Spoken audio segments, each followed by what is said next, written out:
I wear smaller size stuff sometimes. Oh. Sometimes on the body, it needs to be the right body, because Right, you don't want to shoot I've been doing a lot of push-ups, sit-ups, and dips lately, as you can see. Yeah, no. The most successful players in the game didn't just show up great. They put in the work, locked in, kept the main thing. After I built my brand, I thought I was the brand. And then I was like, no, that's just a role. Today, we're letting you hear directly from the best, so you learn how they use their hard-earned skills to take full advantage of their opportunities. We're partnering with Indeed because we share the same beliefs that everyone's skills deserve an audience. Let me make myself useful around here. I'm LeBron James, and this is the main thing. Talk to us about a young Melody and how you got into the field. How did you know that this was your passion? How did you know this is what you wanted to do, even at such a young age? I actually didn't know. I had no idea. I grew up in a traditional sort of immigrant household where you get a lot of projection versus a lot of mirroring. So everything was like, this is what you should be, or this is how you should be if you want to be X, Y, Z.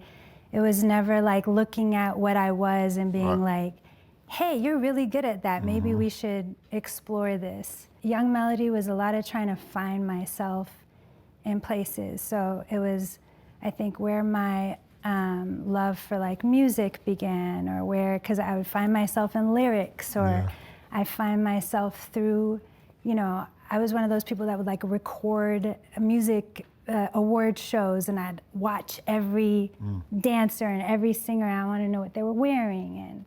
And my love for basketball, like all of that started there because I was trying to find parts of myself in the world, because I wasn't getting it at home necessarily. Right. So at what age did it turn for you where your passion of what you wanted to do became the reality? Because you went to school for something, you studied something that's totally different for law. Yeah. So when did it kind of switch off? And obviously law, you studied it, it was amazing, but you had another passion that you wanted to take a deep dive into. Well, what was the switch? The passion was like, I'm still passionate about justice. So I thought I was following my passion. It was just that, I'm sure you're good at a bunch of things, but that doesn't mean that it needs to be the main thing. The way that I viewed, or the way that I was raised to view fashion, was very like superficial. And law was so noble. Like that was the word, like nobility. And so it actually didn't switch until I was like in my mid-20s or late 20s. And I started doing my inner work, for lack of a better word. And I was like, wait a second, like these things that I've been believing this whole time aren't necessarily true. And so that's when I sort of started going more towards my passion, so to speak. And once this, the train started and it's flowing, like what was your blank canvas when you first started getting into fashion? It was a particular shirt, it was a pant, it was what was your blank canvas when you first started off? Or was it like, I'm going to do it all, I want to do it all? No, well, to be honest with you, I wanted to be a product designer. So initially I wanted to be like Steve Jobs. I was like, I want to invent things, I want to make a toothbrush better, or I just want to take everyday objects. And fashion was just sort of the easiest entry point, because I was like, I know fashion, I understand it, I love it. And where did you get that from? Where did you get that love and understanding of fashion? I don't know. Yeah, was it the videos, the taping of the videos? Yeah, I think it's always been there. It's just like always just what I'm drawn to. Right. It was just an easy entry point, but shoes, I actually started designing shoes. That was my blank canvas. And then the production process was so difficult, like making shoes is hard. And so in the time in between, I'd have nothing to do, and then I started making jewelry.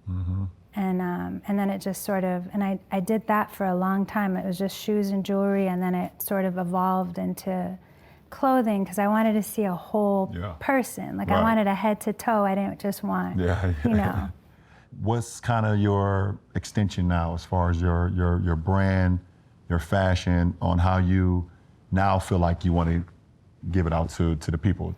I mean, I hope to continue building a digital presence. I feel like that's really where it's at. So with my brand, I'm just gonna, it's always an evolution, it's always a growth.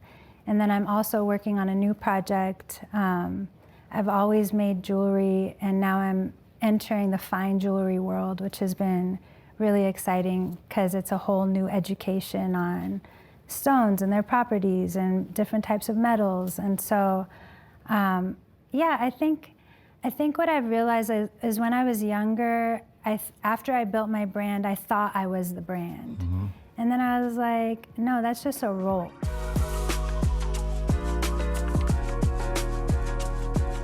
Are there any specific qualities that you look for in a teammate on or off the court? My number one in a teammate is like, how reliable can you be, and how hard, and are you a hard worker? Like, Right. I can't relate to people that don't work hard. And if you're not reliable, if I can't count on you on and off the floor, there's times where throughout the course of a season where you need a teammate off the floor. You could be going through a rough patch. You could be going through a time where, everything else is affecting you besides basketball, and you may need a teammate to lean on. Right. But, on the floor, when you're in you're going for practices and games and flights, and you just want someone that's a hard worker.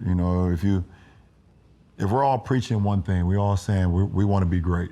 We want to be champions. We want to do something special with the season, and you're not working at it, or you're not giving the time or committing to the time or committing to the craft, then it's hard for me to accept you in that realm. Respect, probably, It's a respect too. thing, There's a question that I've always wanted to ask you that relates to that, which is, everybody talks about how you take care of yourself so much, how you take care of your body. And I'm sure that really includes a big deal of what you consume, whether that be food, friendships, like consumption is so much, it's so much. Yeah.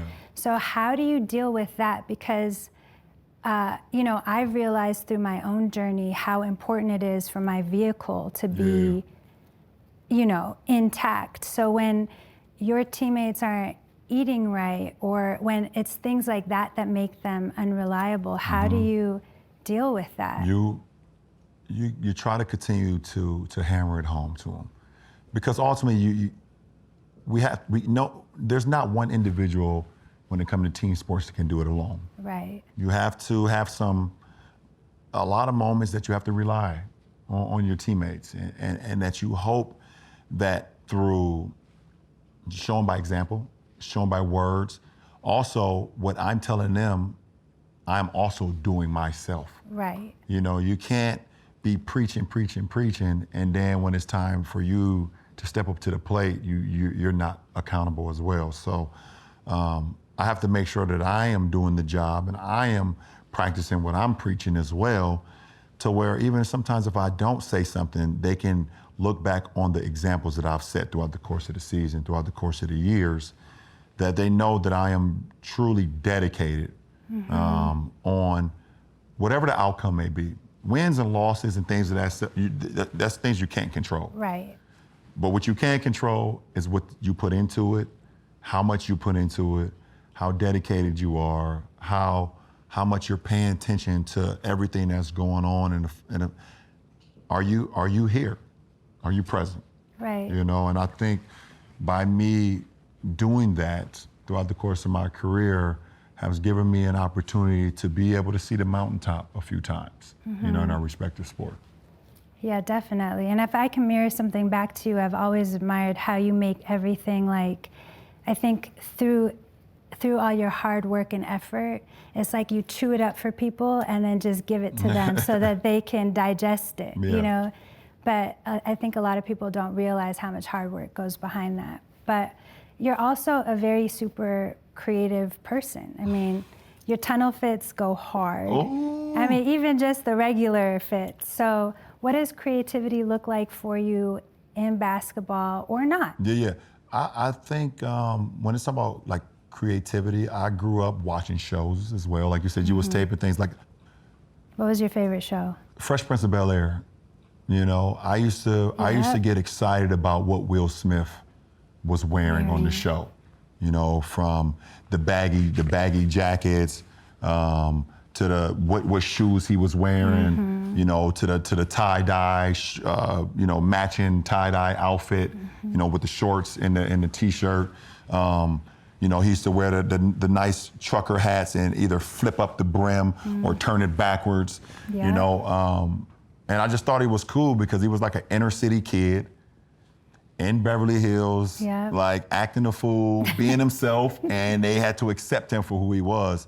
And then when I started playing sports, I started to use like the creativity from watching certain shows or listen to certain artists like, you know, Notorious B.I.G., you know, DMX, Nas, you know, Jay-Z, you know, Wu-Tang, you know, Outkast. I used to listen to a lot of artists, Tupac, you know, listen to a lot of artists and listen to their wordplay and how they were rhyming words and things of that nature. And that was creative as well. So when I stepped on the basketball court, I wanted to look good. I wanted to look like Will Smith. And then I wanted to have the rhythm of my favorite artist when I was out there playing and making moves. I wanted to, if you saw me playing ball, you also heard music. Right. So that was what kind of my creativity. I love that so much. Yeah. Okay, LeBron, you ready for this I'm challenge? ready. Here we go. The Indeed challenge, man. Yep. What is it? What's under the envelope? Hopefully it's not a one-on-one. In this challenge, we're going to put your skills to the test, having you and LeBron collab on creating a new fresh piece. Oh, man. Wow, The a collab with pressure is LeBron? on. No, what? This the pressure. I'm the one to be over here sweating. Stop. Oh, my goodness. Let's go.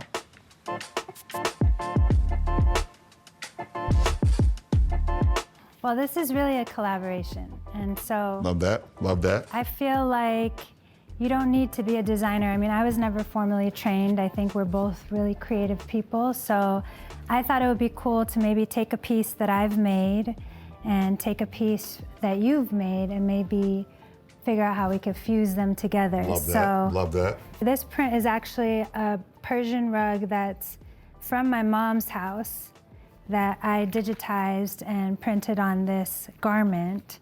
So we have some pieces here. We have this perfectly fitting, Yeah. interrupted hoodie. This almost looked like it's mine. Did someone in my closet? Did you invade my closet? This looks like my uninterrupted hoodie. Okay. All right. Okay. Yep, and then this is the piece that we're gonna So we're going to infuse. we're gonna chop and screw them. So Oh, we're going to chop and screw these. Okay. do a little Okay. chop Okay. and screw.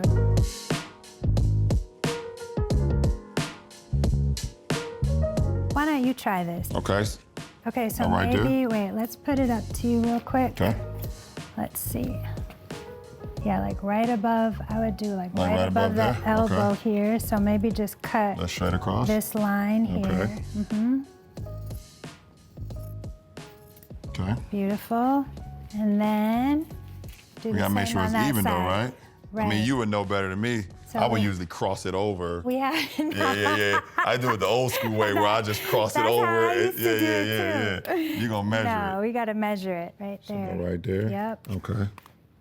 It's my first time doing something like this since You're I was doing a great. kid. And it was too hot outside and I didn't want to wear sleeves and I would just cut the sleeves off off my t-shirts. Maybe we should call the seamstress in. Oh, we got a seamstress here? We got a seamstress. Hi, Karina. Hi, guys. So nice to meet you. Nice to meet you guys as So well. boom, we are meshing two pieces. Obviously you said this comes from your mother's, this is one of her rugs? Yeah, so And then- I'm Persian. Yeah. And we're really into rugs. Yeah. And so I just kind of wanted to honor, Mm-hmm. you know, that aspect of my culture. And so, yeah, this is a rug in her house that I grew up in. It's kind of one of the things that I grew up seeing. Right. So Every day? Every day. Every day, Every yep. day. So I took a picture of it and I, you know, Blew traced it. digitized it. Yep, digitized it, and then made it into a jacket. That's fire. Y'all see this? You wanna try it on? Yeah, try it. I'm gonna try it on. Is it my size? Our model. I'm not sure. I mean, I wear smaller size stuff sometimes, especially in the sleeves because sometimes wear a lot of bracelets. And you want them to show? Yeah, I want them to show. So it don't always have to be the proper length. Sometimes on the body, it needs to be the right body because Right. You don't want to schmear. I've been doing a lot of push-ups, medium. sit-ups, and dips lately, as you can see. Yeah, no. Yeah, this was probably maybe medium. Bronny size, but oh look.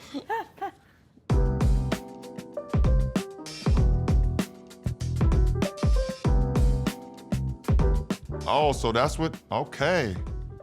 Came out pretty good, Yeah, right? it did. This looks amazing. Hold on. This is my size too. Let me go ahead. One thing about living in Los Angeles, you better keep one of these in your trunk Yep. at all times. Walk outside with a t-shirt, ain't got none one of these in the trunk, it's over for you. Came out pretty good. That did come out pretty good. Look at that. Thanks, Ma. Hey, Melody got the inspiration. Appreciate you, Ma, uninterrupted. Oh, that's nice right there. Appreciate you. It's a good collab. One-on-one? It's one-on-one? One-on-one. One-on-one. One of one. I feel special. Shout out to our guests for sharing their skills and the process that built their success. And thank you to our partners at Indeed, because they know, like I do, everyone's greatness deserves to be seen. Yo, thank you all for watching. We'll catch you next time on The Main Thing.